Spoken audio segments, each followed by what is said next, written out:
You all won't believe what was released today. Welcome back to Views with Hughes, Jennifer News. This is Jerome Hughes, and if you enjoyed all the content up there, go ahead and subscribe to the channel. Click the bell notifications so that way you'll be notified of future uploads and updates. So, guess what's happened? Got more Acolyte news and everything. Now, before I show you all, what's so big about this and all of that, I want to go ahead by the Acolyte scores. So, it's still at a 14% with over 10,000 ratings and stuff from the audience score.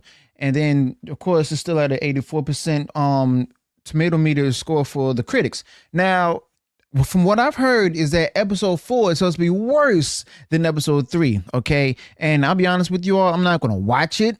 But at the same time, it's like, yeah, I will be covering the reactions to it. But get this, though. Now we see that a certain major media outlet out there, the Independent, is now trying to do damage control and stuff for Kathleen Kennedy as well as Lucasfilm over the Acolyte.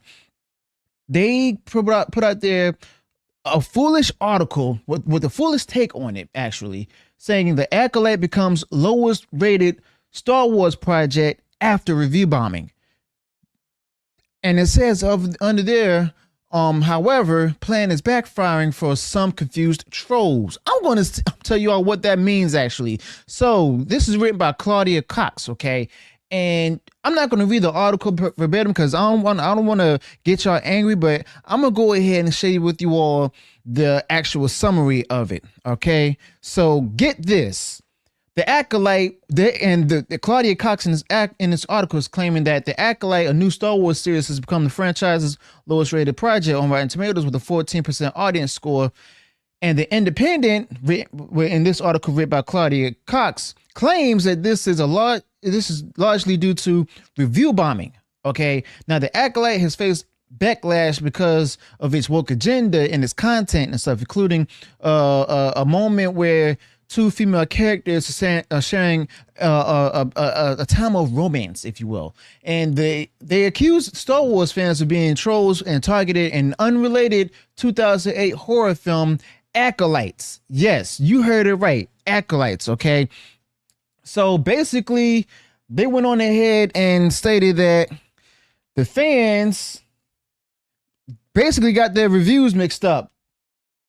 And yeah, I know it's crazy, isn't it? But it's like they got this whole thing to the point where now I'm starting to think that they're actually starting to go ahead and act even more foolishly. Okay, so I'm gonna show you all what I'm actually talking about here. See, this is what they're saying that the Star Wars fans are confusing with this.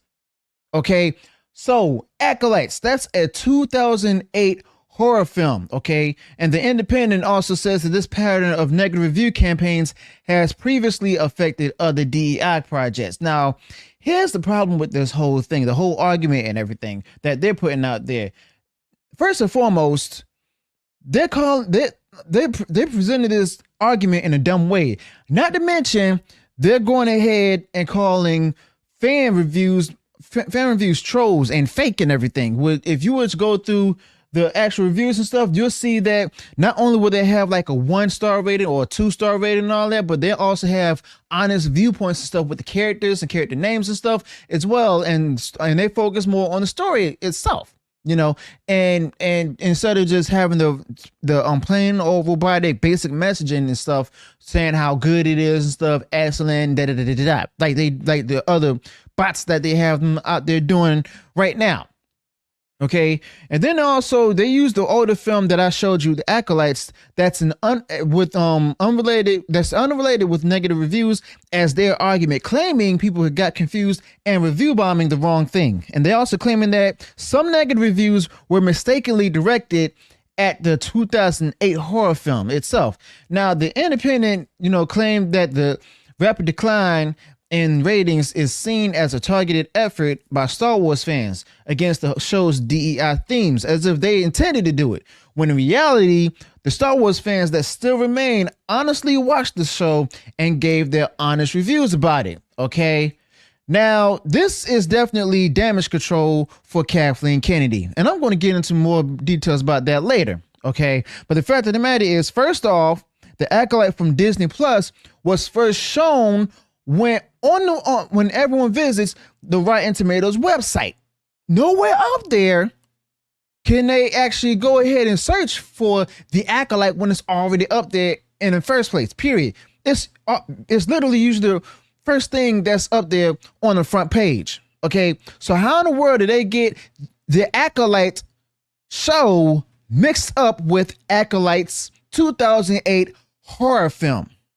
That's what I'm trying to figure out. Now, if you also see review bombing, you will see the same thing or the same type of thing repetitively and stuff as if it was written by bots. But instead, you see a lot of different stuff, even from verified users, okay? And seems like someone is desperately needed a story to keep Lucasfilm positively relevant, okay? And also to try to do damage control for Kathleen Kennedy. All right, but even if that's the case, it still doesn't excuse the fact that their description of the characters in those reviews and the show itself proves that this argument that this author made is definitely wrong, okay? And also, calling the opposition stupid, you're basically denying all sensibilities of logic yourself, okay? Rather than just going ahead and evaluate the points and stuff and then point out what their points are saying instead of just calling them the other fans are they're stupid. Now, the Independent has no proof of review bombing, and they're simply trying to prolong the story for weeks to come, okay? And that right there is usually the classic definition of going ahead doing damage control and stuff. Now, as I told you all before, and I even had made an appearance on Pro Show talking about this, where they basically pre-planned this at Lucasfilm. Kathleen Kennedy, I guarantee you all, actually pre-planned all of this to happen and go down. Okay, and the fact of the matter is now we're seeing here that the damage control is getting much worse to the point where it's stated that Kathleen Kennedy might have made some comments on the backlash to the show. I haven't necessarily heard about that verbatim, but if she has, then it wouldn't be much to say. Okay, now it seems that to be more damage control to protect Kathleen Kennedy from the failure of the Acolyte, and it also appears that Kathleen Kennedy and the team behind the Acolyte are sending out a range of strategies to go ahead and try to mitigate the negative response to the series itself. Now, this includes Kathleen Kennedy addressing the backlash of the Acolyte directly in interviews, highlighting what she claims to be challenges faced by women in Star Wars universe and the importance of diverse storytelling. But there was never really any challenge for any female Star Wars fans because of the fact that women were never negatively impacted. They were a part of the fandom, okay? And this is part of the negative narrative that Lucasfilm and Kathleen Kennedy, okay, simply putting out there, just go ahead and make it all political because of the fact that there's no other grounds that they can go ahead and stand on to make their arguments and stuff. No, they have used a political perspective and everything to justify it as if it's a whole feminist narrative and a feminist argument to go ahead and share how women are negatively affected in the Star Wars fandom, when in reality, they weren't. Okay, and this is also a narrative being pushed by the woke media shills like the Independent, that the backlash is largely driven by whoever they call a vocal minority of fans who are resistant to change in their eyes. But here's the thing, though: who they call the vocal minority are now actually has always been the vocal majority. Okay, and that vocal majority is growing even higher. The thing is, this minority in the elites and stuff like Kathleen Kennedy are simply ignoring the fans once again. Okay, now Kathleen Kennedy has really messed up the Star Wars universe, as y'all know. And a lot of fans and stuff are pretty vocal about how they see how Kathleen Kennedy ruined Star Wars. And the fans believe that Kathleen Kennedy has been pushing a diversity and inclusion agenda, or DEI, too hard, and because of that, the franchise has definitely lost its way. Now, the franchise also argue that the focus on bringing in like different diverse characters and storylines that wasn't natural, by the way, has often overshadowed the core elements that made Star Wars so special in the first place. Now the fans do miss the original storytelling. That's why we stick with the original trilogy as well as the prequel trilogy and even the first two seasons of Mandalorian. The classic heroes and villains and the overall feel of the whole original movies and stuff. To the fans, the new direction itself feels like really forced and stuff. They're forcing the diversity, they're forcing inclusivity, they're forcing DEI and everything rather than making it natural. Okay, and this shows that if you it shows that the only people who are able to make diversity natural are those who are actually creative. And the fact of the matter is, Kathleen Kennedy, as well as Lucasfilm, even Bob Iger himself, they lack creativity, period. Okay, otherwise the diversity and the DEI wouldn't be necessary, and the diversity would be more natural. Okay, now to the fans, the new direction feels forced and doesn't really capture the magic of the old Star Wars that they grew up loving. Now, the fans think that instead of staying true to the roots of the franchise, Kathleen Kennedy's decisions have actually turned it into something that doesn't resonate with long-term time fans. Now, here's what I actually picked up from people who have issues with Kathleen Kennedy and her team at Lucasfilm. And guess what? I'm one of those people who have issues with it.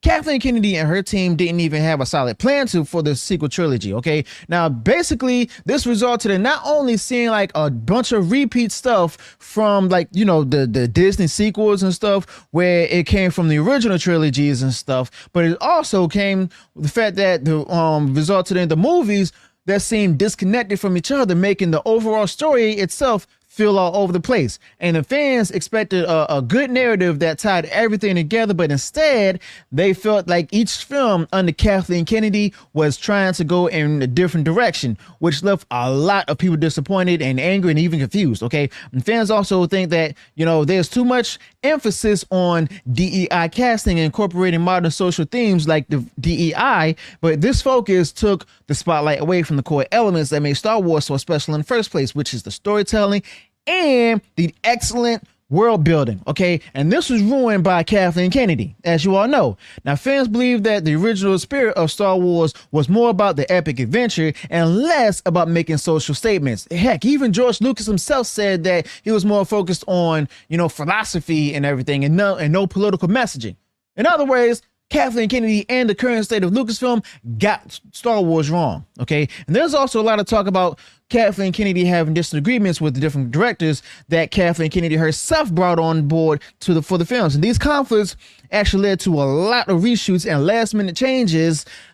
Rise of Skywalker in the creative direction of the movies, and Kathleen Kennedy she's definitely to blame for that. Kathleen Kennedy is definitely to blame for that. And fans also see that these constant changes, thanks to Kathleen Kennedy and a lack of unified vision, actually ruined the quality of the films, making them feel inconsistent as well as rushed. Okay, and many longtime fans feel that the new movies under Kathleen Kennedy stay too far from the tone and the themes of the original trilogy, and they believe that the heart of the soul of Star Wars, which is classic good versus evil battle, the hero's journey, and all the other elements that has a bunch of nostalgia in it, were actually overshadowed by the different attempts to try to modernize the franchise. In other words, to bring woke, ideological, political messaging, virtue signaling into it. And Kathleen Kennedy ruined it by using that. And this has led to a lot of vocal criticism from those who think the franchise lost its way and no longer feels that the Star Wars they grew up loving. Okay, but I'll be fair. Not everyone feel this way, because of the simple fact that some fans really love and they're really happy with what Kathleen Kennedy has done with the franchise and enjoy the new direction it's taking. And they think that changes have brought fresh ideas and excitement. But on the other hand, the OG Star Wars fans and George Lucas fans, which make up the majority, don't like these changes and see the original spirit of the series has been lost. And just like in the Star Wars galaxy, where there's all sorts of different creatures, planets and stuff, as well as different organizations, people's opinions are all over the place, and they're really different. So let me know your thoughts about this in the comments below. Also, be sure to include any additional thoughts you may have on this particular topic. If you enjoyed what I shared in this video, go ahead, smash the like button, share far wide across social media. And if you haven't done so already and you enjoyed all the content that I put out there, go ahead, subscribe to the channel, click the bell notification so that way you're notified of future uploads and updates. Till then, peace.